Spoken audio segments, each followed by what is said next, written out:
ማን ይድረስ ስልኬን ለመነተፍከኝ ልጅ እድሜ ከሚስኮል ይጣር ኑሮ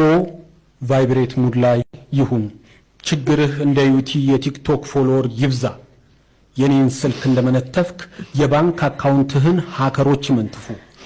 ያው አካውንት ካለህ ማለቴ ነው እጅህ መጋዝ ወይም ወጥመድ ያለው ኪስ ውስጥ ይግባ ኮንሰርት ሁሉ ማንንም የስልኩን ፍላሽ አብራልህ ወደዋናው የሥራ ቦታ ማለቴ መገናኛ መሄጃ መንገድ ይጥፋ በሰረከኝ ስልክ የጀነጀንካት ሴት ሁሉ እሻተበልህ በስንት ልፋት ያገኛኋቸውን 15 የዩቲዩብ ፎሎወሮችን ከነስልኬ ዘጠፍተሃል እኛ በዘራችን ምቀኝነት የለም ግድ የለም በዶላር ይክፈሉ አንመቀኝም የኔ ስልክ ላንተ አይጠቅምህም ስልኬን ይዘ ሽንት ቤት ስትገባ ብቻህን ተመለስ ንጹህ ላቤ ነው እርግማኔ መሬት ጠብ አይልም ጠብ ቢልማ እሱንም ተሰርቀይ ነበር ብቻዬን እንዳስወራሃኝ እንደ 12ኛ ክፍል ተፈታኞች ብቻህን ያስወራህ ሌላ ምንም አልልም